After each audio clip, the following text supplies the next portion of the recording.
মামা পশ্চিমে অস্ত গেছে।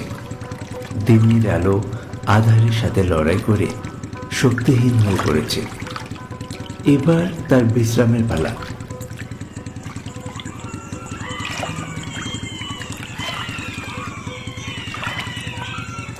এদিকে আধারের দৌরাত্ম যত বাড়ছে, রাতে পশু পাখিরা জেগে উঠছে। নদীর পাড়ের জঙ্গল থেকে শিয়ালের ডাক শোনা যাচ্ছে।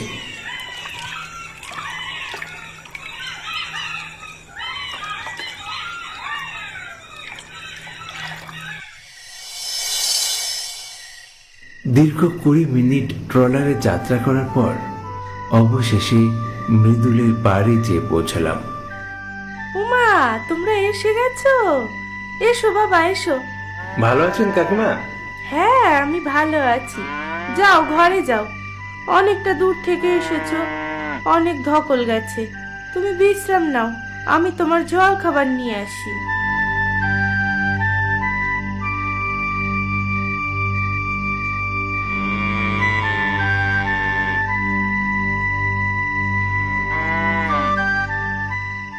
মৃদুলের বাড়িটা বেশ সুন্দর।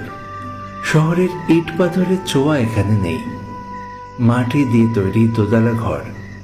বাড়িতে গরু, গোয়াল, ধানের গোলা, সামনে কাঁচা মাটির রাস্তা। কিছুটা দূরে নদী। নদীর ওপারে ম্যানগ্রোভের জঙ্গল। আর সেই জঙ্গলেই রয়েছে বাঘ। সবকিছুই ভালো, তবে বাঘের ব্যাপারটা বেশ দুশ্চিন্তার। বাড়ির গরু, ছাগল থেকে শুরু করে মানুষ পর্যন্ত প্রায় বাঘের পেটে যায়। তাই খুব সাবধানে থাকতে হয় এই এলাকার মানুষকে।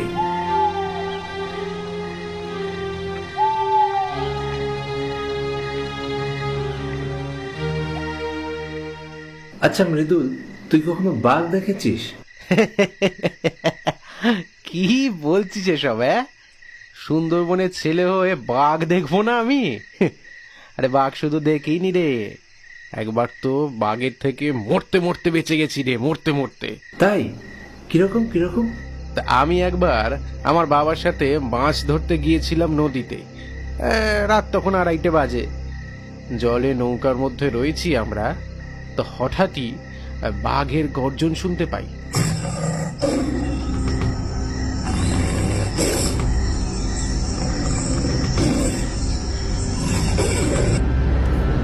এদিক ওদিক তাকিয়ে দেখি নদীর ঠিক পাড়ে দাঁড়িয়ে আছে বাঘ মামা।